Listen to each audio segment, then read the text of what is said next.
Olá, gente, seja bem-vindo a mais uma aula de História, nossa aula número 2, nesse período de aulas remotas. Nossa aula de hoje vai ser sobre Brasil colonial, ok? Então, nós vamos ver aí o Brasil e a administração colonial. O Brasil, a chegada dos portugueses no Brasil foi no ano de 1500. Então, a partir de 1500 até 1530, o Brasil passou por um período, vamos dizer assim, de um relativo esquecimento por parte de Portugal. Porque, naquele momento, o Brasil não atendia aos interesses do governo português. Esse período nós chamamos de período pré-colonizador. Então, 30 anos, o Brasil ele fica apenas em stand-by aos interesses mercantilistas de Portugal, tá certo? Bom, durante esse período, por que Portugal não teve tanto interesse pelo Brasil? Porque os portugueses eles tinham negócios com as Índias, então os negócios das Índias eram bem mais lucrativos do que os negócios que eles poderiam ter aqui no Brasil. Afinal, eles não encontraram o que eles desejavam assim que chegaram ao nosso território. Bom, Portugal ele vai enviar algumas expedições durante esses 30 anos, né, que o Brasil, antes do processo de colonização. De 1501, a de Gaspar de Lemos. Essa expedição de 1501, ela é uma expedição de exploração do nosso litoral, por isso que ela é conhecida como uma expedição que vai dar nomes, que vai fazer reconhecimento geográfico, tá certo? 1503, a de Gonçalo Coelho, é uma expedição que traz consigo comerciantes europeus, entre eles o Fernando de Noronha, que vai vir para o Brasil com o intuito de explorar a madeira, que é o pau-brasil. Lembre-se que o nosso primeiro produto a ser explorado vai ser o pau-brasil. Por que o pau-brasil? Porque era um produto que tinha uma aceitação muito boa no reino de Portugal e também na Europa. Ela era usada tanto na manufatura para a produção de tinta e também de móveis. Em 1516 e 1520, Portugal manda mais uma expedição. É a expedição comandada por Cristóvão Jacques. A finalidade dessa expedição é fazer a guarda do litoral brasileiro, que estava sendo invadida por franceses, espanhóis e outras nações europeias que tinham interesse na comercialização do pau-brasil.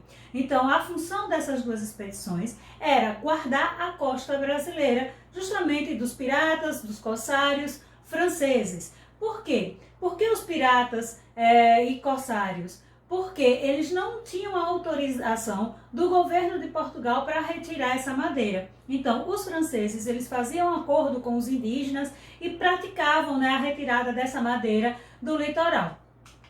Bom, nesse meio, o Reino de Portugal ele vai fazer o seguinte, vai criar ou estabelecer as chamadas feitorias. E o que eram essas feitorias? As feitorias eram locais onde a madeira, o pau-brasil, iria ser guardado, estocado, até ser transportado para comercialização na Europa. Quem é que retirava essa madeira? A madeira era retirada pelos indígenas, através de uma negociação, de uma comercialização, uma relação comercial, chamada de escambo. Os portugueses trocavam a madeira extraída pelos indígenas por outros produtos.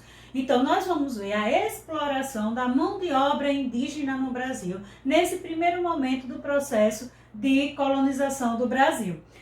Até então, ainda não estava sendo utilizada a mão de obra africana. Até nesse momento, a mão de obra utilizada era a mão de obra indígena para a extração dessa madeira.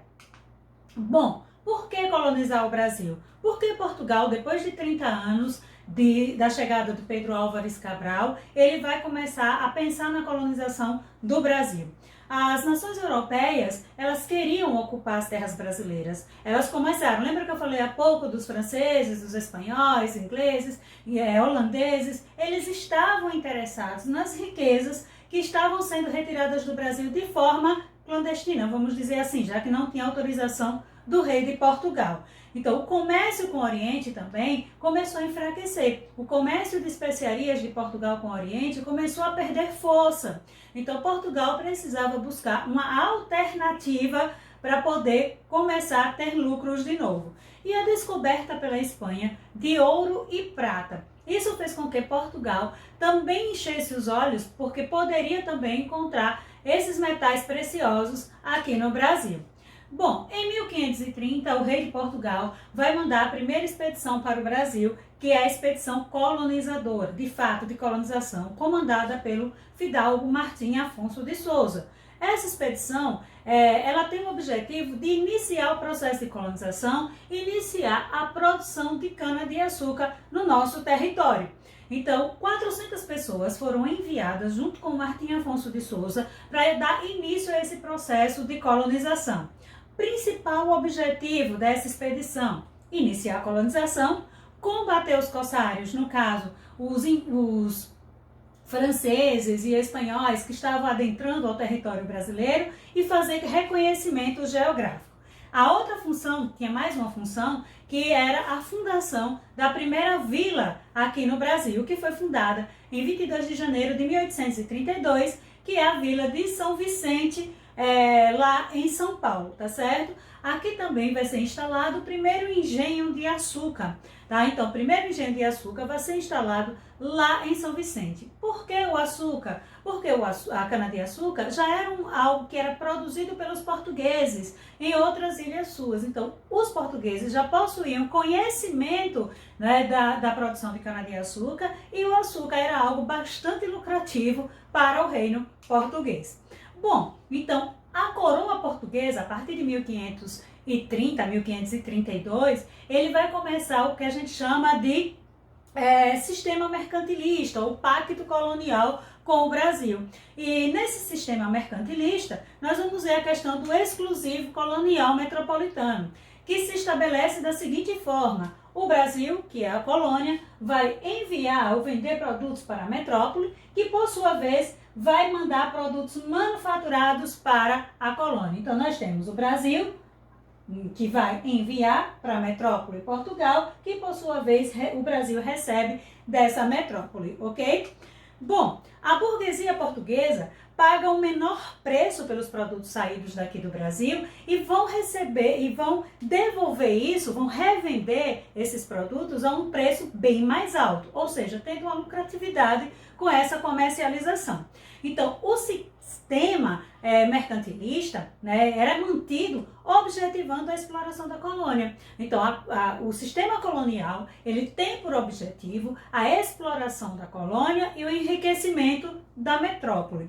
Lembra que eu falei há pouco da cana-de-açúcar? Então, dentro desse sistema colonial, nós vamos ver a instalação de um sistema chamado de plantation para a produção de cana-de-açúcar. E o que é o plantation? Esse tipo de produção, ou esse sistema de produção, vai existir aqui no Brasil, vai existir em algumas colônias espanholas da América do Sul, da América Central e da América do Norte, e também em colônias inglesas, principalmente no sul dos Estados Unidos, tá certo? Que é o chamado plantation. Em que consiste o plantation? O plantation consiste na monocultura, que é a produção de um único produto que vai ser produzido em um latifúndio, em uma grande propriedade, para exportação, utilizando-se da mão de obra escrava. Então, o objetivo do plantation, mais uma vez, é o fortalecimento da burguesia e do governo metropolitano. Voltando ao plantation, monocultura, latifúndio, exportação com a mão de obra escrava. Bom, o governo português, para melhor explorar a colônia, ela vai dividir o Brasil em 14 faixas de terra, que serão divididos em 15 lotes, tá? Denominados de capitanias hereditárias. Dom João III vai fazer esse processo no ano de 1534, tá? Então aqui pelo mapa vocês podem entender, levando-se em consideração aqui, ó, o Tratado de Tordesilhas, assinado em 1494, as terras a oeste da Espanha, terras a leste de Portugal. Então, o governo português vai dividir a sua porção de terras em capitanias hereditárias. Mas o que eram essas capitanias hereditárias? E por que o governo português decide fazer esse sistema de capitanias hereditárias? O governo, ele queria obter lucro com pouco gasto. Então, ele queria gastar pouco e obter muito lucro. Então ele vai fazer o seguinte, ele vai passar para terceiros o processo de colonização do Brasil. Então esses lotes, que a partir de 1534 serão doados, eles vão ser doados a pessoas que possivelmente tivessem condições de explorar e de produzir aqui no Brasil, tá ok? Bom, o que vai levar em consideração aí? Nós vamos ter dois documentos jurídicos que vão estabelecer essas capitanias hereditárias, que é o foral e a carta de doação. O que é a carta de doação? Como o próprio documento já diz, é um documento que o rei faz a doação das terras ao capitão donatário, tá certo? E o foral são os direitos e os deveres desses capitães donatários, tá bom? Então, esses capitães donatários, eles seriam, no caso, a autoridade máxima na sua capitania e poderiam passar essas capitanias para os seus herdeiros, tá? E aí eles vão ter esse vínculo jurídico, tá, com o reino de Portugal. Bom, qual foi o resultado do sistema de capitanias hereditárias? O resultado não foi tão esperado, não foi tão bom quanto se esperava. Por quê? Porque muitos capitães donatários não estavam dispostos a gastar uma grande quantia nesse processo de exploração das terras. A revolta dos indígenas em relação aos capitães donatários foi um outro motivo. Então, os capitães tinham que enfrentar revoltas indígenas, lidar com isso, porque os índios não aceitaram pacificamente a tomada de suas terras, a destruição de sua floresta por parte dos colonizadores, tá? Então, nós vamos ter aí o problema de comunicação com Portugal, que também vai ser uma outra questão, a dificuldade com a lavoura, a produção de cana-de-açúcar, não se adaptou bem a toda a região, tá?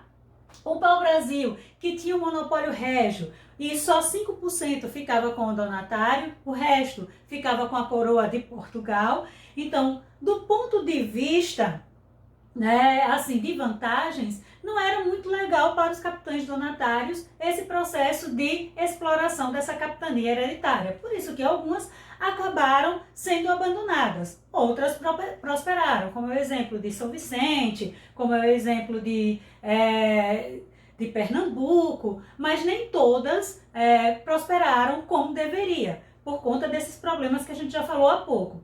No entanto, as capitanias hereditárias, vamos dizer assim, dão o pontapé inicial no processo de colonização do Brasil. Com o fracasso das capitanias hereditárias, ou com o não esperado êxito das capitanias hereditárias, o rei de Portugal ele decide fazer do Brasil um governo geral. Traz para o Brasil um governador geral para poder centralizar o poder, já que no sistema de capitanias hereditárias, esse poder ele era descentralizado. Então, cada capitão ele governava a sua capitania do seu jeito. Então, o rei de Portugal envia para o Brasil um governador geral, que vai ser o responsável por organizar a estrutura administrativa do Brasil, tá certo? Então, esse sistema ele vai ser implantado a partir de 1549. E aí a gente vai dar destaque para 3 governos gerais, que é o governo do Tomé de Souza, do Duarte da Costa e do Mem de Sá. Bom, o primeiro governador-geral do Brasil foi o Tomé de Souza. Ele governou de 1549 a 1553. Ele vai ser o responsável pela fundação desse primeiro governo-geral na cidade de Salvador, na Bahia. Vai trazer o primeiro bispado para o Brasil. E aí também vai trazer a questão do padre Manuel da Nóbrega, um destaque que vem com ele, para o Brasil, com o objetivo da questão da catequização dos indígenas, tá certo? Bom, o outro governador-geral, que vai governar de 1553 a 1558, é o Duarte da Costa. O governo de Duarte da Costa, ele vai ter uma questão que vai ser a invasão dos franceses na Baía de Guanabara, no Rio de Janeiro. Então, os franceses eles vão se instalar na Baía de Guanabara, o que é um risco para o processo de posse da terra brasileira por parte dos portugueses. Então, os portugueses eles precisavam se eliminar esse problema. Então, Duarte da Costa vai enfrentar o problema com os franceses e também a resistência indígena em relação ao processo de colonização. O terceiro governador-geral no Brasil vai ser o Mendes Sá, de 1558 a 1572. Durante o governo de Mendes Sá, os franceses eles vão ser expulsos do Brasil com a ajuda do Estácio de Sá. E aí vai ser fundada a cidade do Rio de Janeiro, né, de São Sebastião do Rio de Janeiro. Então, a partir daí, nós vamos ter mais uma cidade. Outra questão é o enfrentamento do Mendes Sá com os indígenas. Então, durante esse processo de colonização, os indígenas serão vítimas dos colonizadores. Por quê? Porque eles acabaram sendo subjugados. Muitos tiveram que deixar suas terras, mas eles lutaram, eles resistiram, eles buscaram se manter a posse de suas terras. Eles não foram, baixaram a cabeça e aceitaram pacificamente esse domínio colonial no Brasil. Bom, a função desses governos gerais, eles tinham função militar, administrativa, jurídica e eclesiástica. O que é que isso quer dizer? Ele quer dizer que ele tinha todo o poder em suas mãos, tá certo? Inclusive a eclesiástica, ou seja, a igreja estava submetida com esse aqui, ó, que é o padroado, ao poder do Estado, tá bom? Bom, o governo geral, ele funcionava da seguinte forma. Lá no topo nós temos quem? O governador geral. Abaixo do governador geral vai ter o ouvidor-mor, o provedor-mor e o capitão-mor. Quem era o ouvidor-mor? O ouvidor-mor era uma espécie de juiz, tá certo? As questões legais. O provedor-mor eram as questões financeiras. E o capitão-mor eram as questões militares, responsável pelas questões militares. Abaixo estariam os capitães donatários, tá? E abaixo dos capitães donatários estariam as câmaras municipais. Vamos dar um destaque para essas câmaras municipais. As câmaras municipais que, afinal, existem, né? A gente tem as câmaras de vereadores. Qual é a função dessas câmaras municipais? Elas tinham a função de administrar as vilas e elas eram compostas pelos homens bons. Quem eram esses homens bons? Os homens bons eram latifundiários, proprietários de terra e também proprietários, posteriormente, de escravos. Então, esses eram considerados os homens bons, tá certo? Então, eles tinham a função de quê? De cuidar dos problemas políticos, dos problemas administrativos, dos problemas financeiros. Tudo isso era responsabilidade das câmaras municipais, compostas exatamente por esses homens bons. No entanto, o sistema de capitanias hereditárias, o sistema de governo geral, também teve suas falhas. E o governo português, ele queria garantir e impulsionar o desenvolvimento do Brasil através da questão da colonização. Obviamente para obter lucro, obviamente para garantir o lucro do rei de Portugal e da burguesia portuguesa. Então o Brasil ele vai passar por momentos administrativos que nós chamamos de alternância. Essas alternâncias administrativas são momentos de centralização, como é o caso do governo geral, e de descentralização, quando o rei de Portugal sentia a necessidade de dividir o governo brasileiro em dois, governo do norte e governo do sul. Então, o sistema de capitanias de governo geral, ele vai até 1572. Então, de 1549 a 1572. Em 1573 até 1578, nós vamos ter dois governos no Brasil. Não só um governador, mas dois governadores. O governador do norte, com capital em Salvador, e o governo do sul, com capital no Rio de Janeiro. Então, para que isso? Para se manter a ordem, né? Esse era o objetivo, a manutenção da ordem e dos lucros para a colônia. Ou seja, combate às indígenas, combate aos corsários. O que Portugal queria era garantir, tá certo? Garantir a sua estabilidade política. Ele queria garantir que o controle sobre a colônia e não perder, tá ok? Então, gente, ó, por hoje é só. Muito obrigada. Logo, logo nos encontraremos.